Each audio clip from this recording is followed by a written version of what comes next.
Good morning, students. Welcome to our computer class.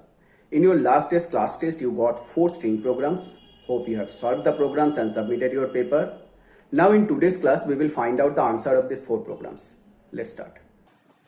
These are the 4 programs which were there in the last day's test form. In today's class, we will solve all the programs one after another. So let's take the first program. Write a program to accept a string and check whether the string is palindrome or not. So what is palindrome? You know, the string which is same in its reverse also. VSN, this is not palindrome because if you reverse VSN, we are getting NSV. That is not same as VSN. But second one, madam, if we reverse it, we will get same madam. So that's why madam is a palindrome. So let's start.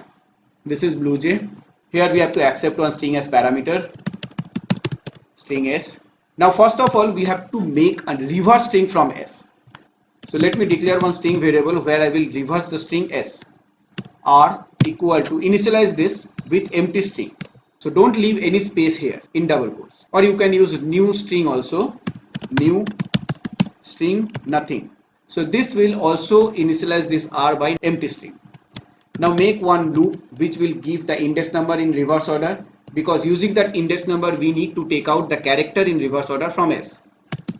In I equal to last index S dot length -1, then I greater than equal to 0, I minus minus.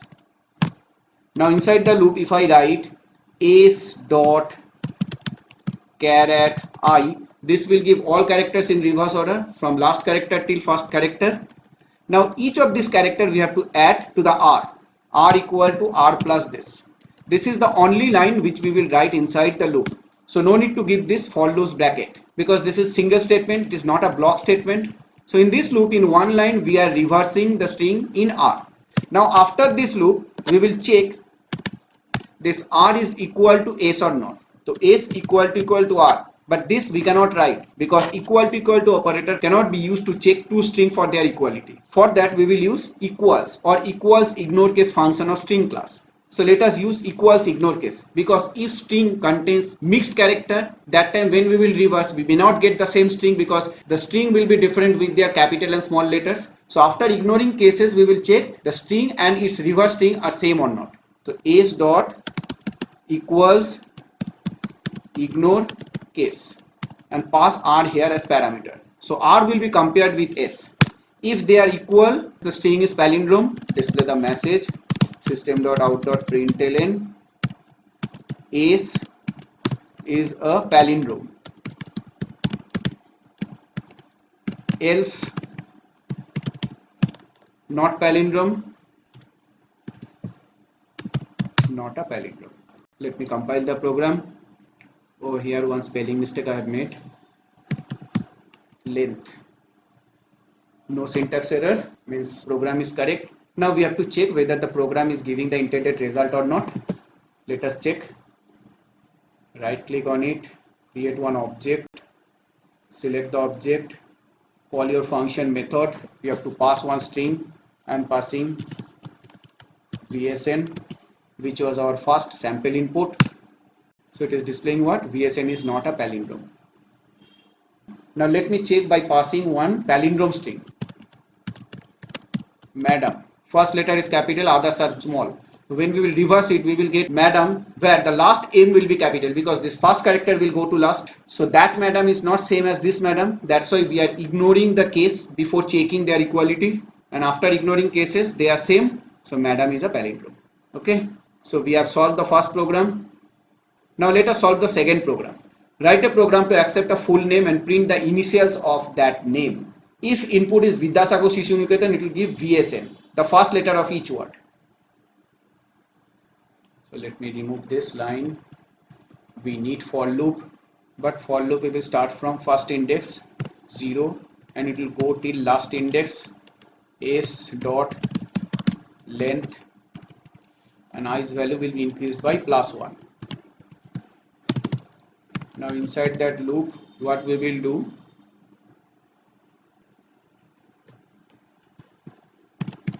we will take out character S dot char I. Now each time we will check for space because after space we will get the first character of next word. but before the first word we don't have any space. So how to display the first character of the string or the first character of first word? That you can display before the loop, or you can do one thing, you can add one space at the beginning, s equal to space plus s, this way. Now no need to display the first character before the loop. You can check for space here. If any character is space, then we will print the character just after the space. So system.out.print, not println, because the first character of each word we have to display in one line, one after another.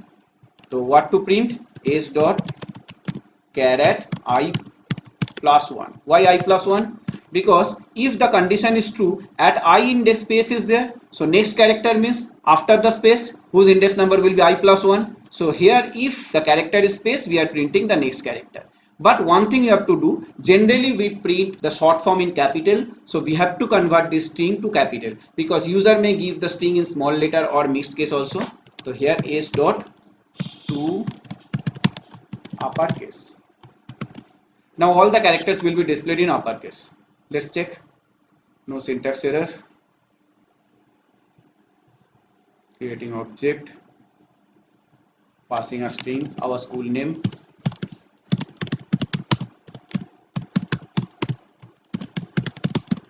Vidyasagar Shishu Niketan. Click on OK. See, output is VSN. Okay, understood? Now we will solve the third program. Write a program to input a string and convert all the uppercase letters to lowercase and vice versa.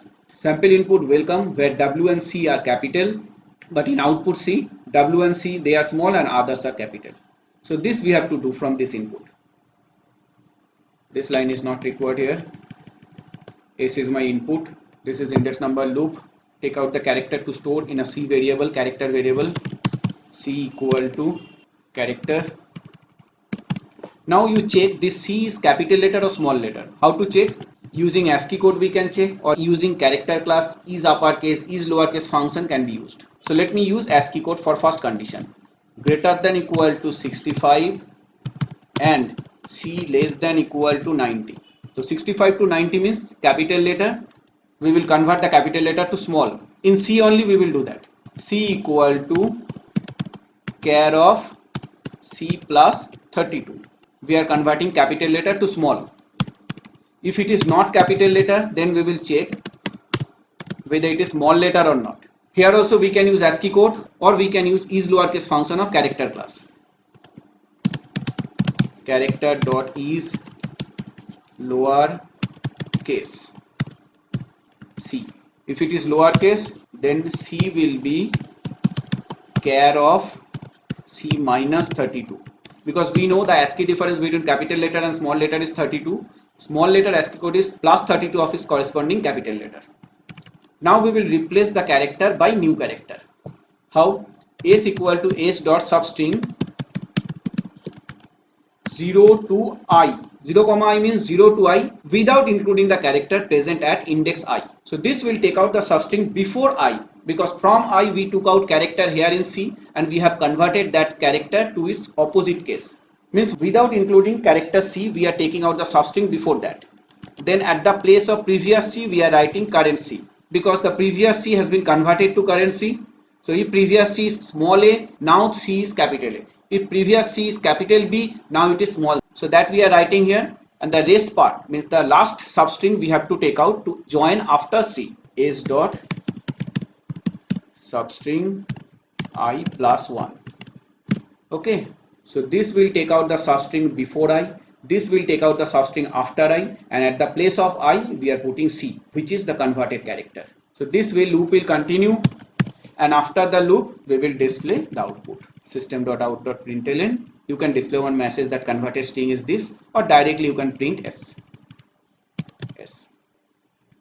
Now see here why I have checked a condition in else. Because if the character is not capital letter, that doesn't mean the character is small letter. Character can be digit also, character can be space also, character can be any symbol also. That's why we have to check the small letter. Otherwise it will go to convert a space or other symbol also to another character by subtracting 32. That we should not do. Only for the letter we will convert. For other character both the conditions will be false, so it will not change the value of C. C will remain as it was in its original position. Let us compile it. No syntax error. Now we will execute the program. I'm passing welcome only, which was given as sample input. Check now. Okay, understood? Now the last program. Write a program to accept a string and find out how many vowels and how many consonants are present in the string. Sample input BlueJ 5.0.1. Here 4 vowels and 4 consonants are present. And these are not letter. That means they are not vowel, not consonant. So let's see. Here also we need this index number loop. Let me take 2 counter variable, one for vowel, another for consonant. Both need to be initialized by 0. We are taking out character. Now in this if we will check the character is vowel or not. How to check? C equal to capital A or C equal to capital E or C equal to capital I or C equal to capital O or C equal to capital U. These are for 5 capital vowels. Same way we have to write 5 conditions for 5 small vowels. Or we can do one thing, we can convert the string to uppercase. Then no need to check for small vowels. S equal to S dot to uppercase. So if C is any capital vowel, we have to count it. Now here for vowel we have to count it in V variable, V plus plus semicolon. So if C is vowel, we are counting in V variable, and if C is not vowel, that doesn't mean the character is consonant, because character can be digit also, character can be symbol also. So we have to check whether it is letter or not. If the character is not vowel but letter, that means it is consonant. So here we can check for letter using isLetter function. IsLetter function of character class. Then consonant count C++. Oh sorry, I have taken the name C for 2 variable. One is this integer counter variable, another one is character variable. So let me change the name of this character variable, CR for character. Now it is okay. So this much is my loop. After the loop, you have to display the message. What was the message? This many vowels and this many consonants are present in the string. So following the question, I am writing the message: V vowels and C consonants are present in the string. Okay, compile it. No syntax error. Let me execute it. What was the input? Blue Java 5.0.1. Blue Java 5.0.1. Output is 4 vowels and 4 consonants are present in the string. So you understood the program. Hope all your programs are correct. Now in today's class test, again you will get few string programs which you have to solve, and next day you will get the solution. So see you in our next class. Till then, bye. Have a nice day.